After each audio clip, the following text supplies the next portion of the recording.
இந்த வீடியோவில் பார்த்தீங்கன்னா நீங்கள் ஒரு பிகினராக இருந்தால் நீங்கள் எப்படி ட்ரேடிங் கற்றுக்கலாம், எந்த மாதிரி மிஸ்டேக்கெல்லாம் நீங்கள் அவாய்ட் பண்ணணும், எந்த மாதிரி மைண்ட் செட்டுக்கு நீங்கள் வரணும் அப்படின்னு சொல்லி இந்த வீடியோவில் பார்க்க போகிறோம். இந்த வீடியோ ஸ்கிப் பண்ணாமல் கடைசி வரைக்கும் பாருங்கள், அப்போ தான் உங்களுக்கு ஒரு கிளியரான அண்டர்ஸ்டாண்டிங் கிடைக்கும்.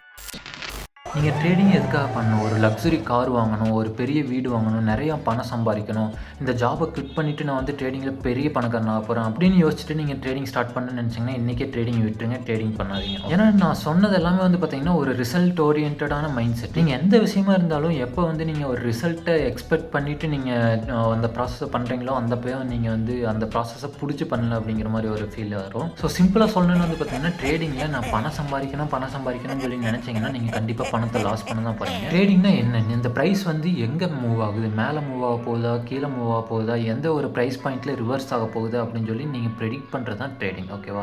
இது வந்து கேம்பிளிங் கிடையாது, இது வந்து மணி பிரிண்டிங் மிஷின் கிடையாது. அது மட்டும் இல்லாமல் மணிங்கிறத வந்து நீங்கள் ஒரு என் கோலாக வைக்காமல் அது வந்து உங்கள் ப்ராசஸ்க்கு உங்களுடைய ப்ரெடிக்ஷனுக்கு கிடைக்கிற ஒரு ரிவார்டு அப்படின்னு சொல்லி வச்சுக்கோங்க. அது இந்த மாதிரி இருக்கும்போது வந்து பார்த்திங்கன்னா நீங்கள் ஒரு வேளை அதிகமாக லாஸ் பண்ணாலுமே இது வந்து உங்களை அஃபெக்ட் பண்ணாத மாதிரி இருக்கும். அதே மாதிரி ஒரு பெரிய சக்ஸஸ் கிடைச்சாலுமே அதை வந்து நீங்கள் தலையில் தூக்கி வச்சு ஆடுற மாதிரி இருக்காது. ஓகேவா? மணியை வந்து பெருசாக நீங்கள் நினைக்கலன்னா யூடியூப்ல பார்த்தீங்கன்னா ட்ரேடிங்கை பற்றி ஏகப்பட்ட கண்டென்ட் இருக்குது. அந்த கண்டென்ட் எல்லாமே பார்த்துட்டு நீங்கள் எந்த ஒரு ஆக்ஷனுமே எடுக்காமல் இருக்காதீங்க. ஓகேவா? இந்த மாதிரி வீடியோ எல்லாமே பார்த்துட்டு எந்த ஒரு ஆக்ஷனுமே எடுக்காமல் ட்ரேடிங் பண்ணாமல் நீங்கள் ஒரு வெறும் வீடியோ மட்டும் பார்த்துட்டு இருந்தால் எதுவுமே சேஞ்ச் ஆக போகிறது இல்லை.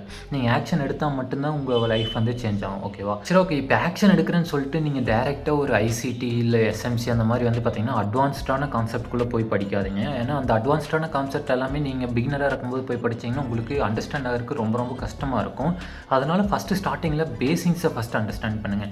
எப்படி ஒரு சார்ட்டை படிக்கிறது, எப்படி ஒரு சார்ட்டை ரீட் பண்ணுறது, அதுக்கப்புறம் சார்ட்டில் எப்படி பேட்டர்ன் கண்டுபிடிக்கிறது, அதுக்கப்புறம் பார்த்திங்கன்னா சப்போர்ட் ரெசிஸ்டன்ட் என்ன, இந்த மாதிரி வந்து பார்த்திங்கன்னா ரொம்ப ரொம்ப பேசிக்கான விஷயத்தை வந்து நீங்கள் ஃபஸ்ட்டு லேர்ன் பண்ணுங்கள். இந்த மாதிரி பேசிக்ஸ் எல்லாம் கம்ப்ளீட் பண்ணதுக்கப்புறம் வந்து பார்த்திங்கன்னா நீங்கள் சார்ட்டில் டைம் ஸ்பெண்ட் பண்ணுறக்கு ஆரம்பிங்க. டைம் ஸ்பெண்ட் பண்ணிவிட்டு எந்த மூவில் வந்து ப்ரைஸ் ரிவர்ஸ் ஆகுது, எந்த இடத்துல ப்ரைஸ் மூவ் ஆகுது, ஏன் ப்ரைஸ் மூவ் ஆகுது, ப்ரைஸ் மூவ் ஆகும்போது எந்த மாதிரி பேட்டர்ன்லாம் க்ரியேட் பண்ணுது, எங்கே சப்போர்ட் இருக்குது, எங்கே ரெசிஸ்டன்ட் இருக்குன்னு ஒரு சார்ட்டை படிங்க. ஃபஸ்ட்டு சார்ட்டை பார்த்து அதை வந்து இந்த சார்ட்டில் எக்ஸ்பீரியன்ஸ் பண்ணுங்கள். அப்படி பண்ணதுக்கப்புறம் வந்து பார்த்தீங்கன்னா நீங்கள் ஒரு ஸ்ட்ராட்டஜி பிக் பண்ணுங்கள். ஸ்ட்ராட்டஜி பிக் பண்ணிவிட்டு நீங்கள் ஒரு வாரத்துக்கு ஒரு ஸ்ட்ராட்டஜின்னு சொல்லி மாறிட்டு இருக்கக்கூடாது. அப்படி மாறினா எந்த ஸ்ட்ராட்டஜி உங்களுக்கு ஒர்க் ஆகாது.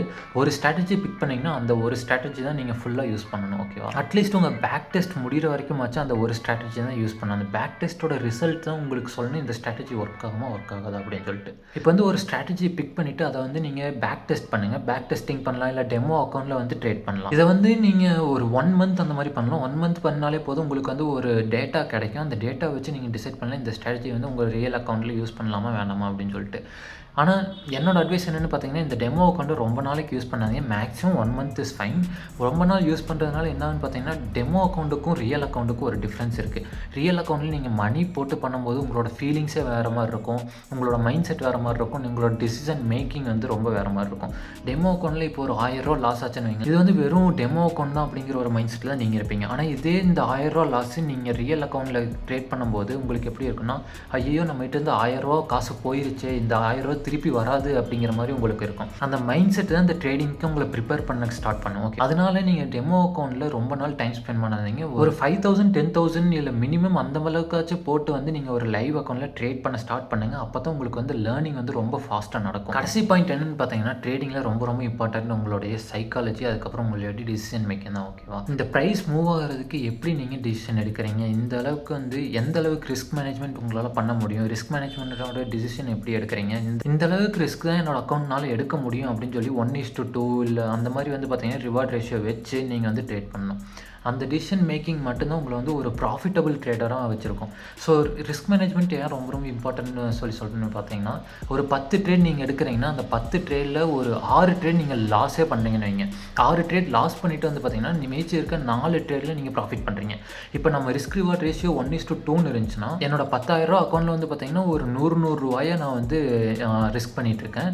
என்னோடய ட்ரேட் வந்து லாஸ் ஆச்சுன்னா 100 ரூபா லாஸ் ஆகும். அதே மாதிரி என்னோடய ட்ரேட் வந்து ப்ராஃபிட் ஆச்சுன்னா 200 ரூபா எனக்கு கிடைக்கும். அதான் 1:2 டு ரிவார்ட் ரேஷியோ. இப்போ வந்து நான் லாஸ் பண்ண 6 ட்ரேடில் வந்து பார்த்தீங்கன்னா நான் 600 லாஸ் பண்ணியிருக்கேன். ஆனால் நான் ப்ராஃபிட் பண்ண 4 ட்ரேடு. அந்த 4 ட்ரேடில் வந்து பார்த்தீங்கன்னா நான் 800 மேக் பண்ணியிருக்கேன். அப்போ வந்து இந்த 10 ட்ரேடில் நான் வந்து 200 ப்ராஃபிட் பண்ணியிருக்கேன். ஓகேவா? இந்த 40% வின்னிங் பர்சன்டேஜ் இருக்க ஸ்ட்ராட்டஜி வச்சே நீங்கள் வந்து 200 ப்ராஃபிட் பண்ணலாம். இதுதான் ஒரு ரிஸ்க் மேனேஜ்மெண்ட்டோட ஒரு பிக்கஸ்ட் பெனிஃபிட் அப்படின்னு சொல்லலாம். இந்த ரிஸ்க் மேனேஜ்மெண்ட் டிசிஷன் மேக்கிங் தான் உங்களை வந்து ப்ராஃபிட்டபுளான ட்ரேடரா இல்லை லாஸ் மேக்கிங் ட்ரேடரா அப்படின்னு சொல்லி டிசைட் பண்ணணும். இந்த மாதிரி மைண்ட் செட் ரிலேட்டடான வீடியோஸ் உங்களுக்கு வேணுமான்னு சொல்லி கீழே கமெண்ட் பாக்ஸில் கமெண்ட் பண்ணுங்கள். அது மட்டும் இல்லாமல் நம்ம 2026 பூட் கேம்ப் வீடியோ உங்களுக்கு வேணுமான்னு சொல்லி கமெண்ட் பாக்ஸில் கமெண்ட் பண்ணுங்கள். நீங்கள் கமெண்ட் பண்ணால் மட்டும் தான் பூட் கேம்ப் வீடியோ போடுவேன், இல்லாட்டி பூட் கேம்ப் வீடியோ நம்ம சேனலில் வராது. தேங்க்ஸ் ஃபார் வாட்சிங் திஸ் வீடியோ கைஸ்.